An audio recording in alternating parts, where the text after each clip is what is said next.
right. So what I was going to say is, my son and my father would talk about it every week. Yeah. They would text to each other, and we talked about it all the time in here. And I mean this sincerely. I think Holy Moly is one of the greatest TV shows of all time. Thank you. You and Joe Tessitore. Yeah. Tessitore. But it's spelled like Tessitore. Yeah, which I'm not a fan of. Yeah.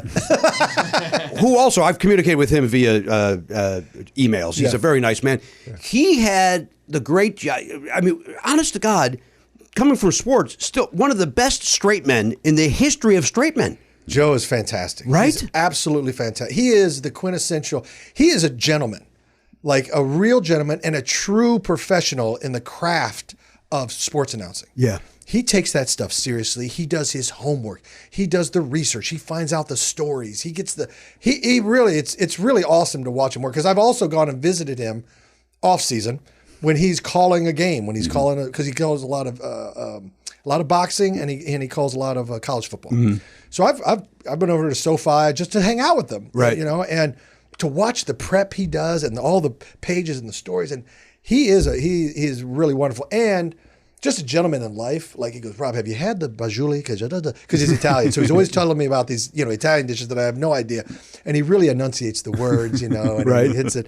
And then he's talking about the different cocktails. You got to try this. If you haven't tried it, I'm going to send you a bottle. And then he does send you a bottle. Like he's just, he's one of those, he's just a class act. He's just one of these, he's like, he reminds me of an old school gentleman. Okay. Who is a real professional at what he does. If he says something, he delivers on it.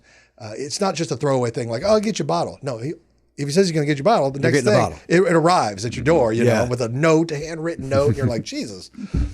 So I can't say enough good things about him. I love working with him. And you're right. He knew right away. He was like, we sat down and we were talking, and the producers, they didn't have an idea necessarily. So we were like, I think the best formula is, I'm dumb, you're smart, let's go. Yeah. Basically. Right. I run my mouth. And because what we're doing is when they're out there playing, we're up in this booth or whatever, we're literally just watching it and commenting on as it's happening. Yeah. You were? Yes. Oh, yeah. As it's happening, we're watching it either on the monitor or live. Okay. And we're watching it. And so we're just running our mouths at that moment. Love it. Now, there is some stuff that's, setting up the thing. Like in this particular hole, you've got to jump over this and dive through that and da-da-da-da.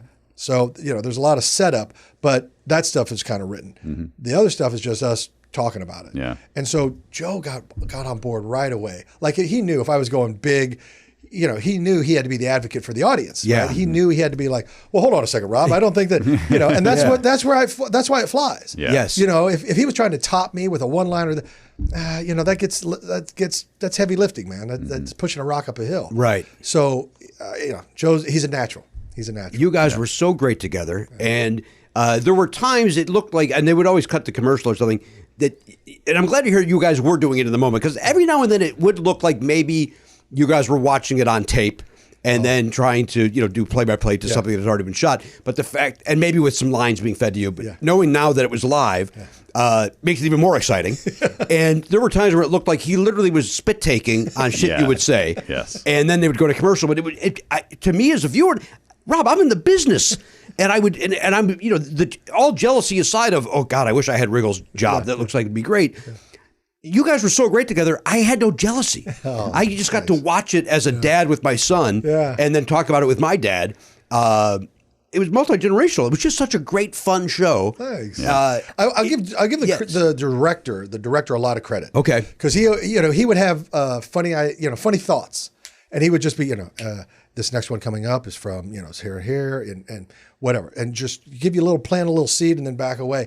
And what I always appreciated about our director, Charles, he would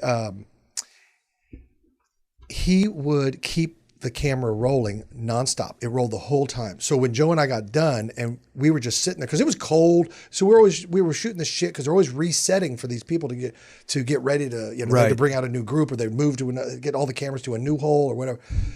We would just sit there and talk about playlist, what we're listening to right now, why, you're either Steely Dan or you're not, and then we dig into it, just doing bits basically. Right. But he kept the camera rolling on all of that. And he would use them as these wonderful interstitials that I was like, thank you for doing that, because that's the play. Yeah. That's the fun. Yeah. And that's it's not when we're necessarily either calling the thing or reading off the rules. It's the presentational stuff. It's the interstitial stuff. That's where the fun was. It had that feeling of improv where it was like we're getting real stuff here. This isn't just like somebody wrote some jokes and you just got to perform them. But like, it was like it was kind of like what we do here too. And that's what's fun, is to see like, what do great comedic minds come up with when they're just given free reign. Like that's the most fun stuff. So that Jenny kind of ruined it though, right? She really, we loved it. To hear the whole conversation, subscribe for free on Apple Podcasts or wherever you get your podcasts, or visit nevernotfunny.com.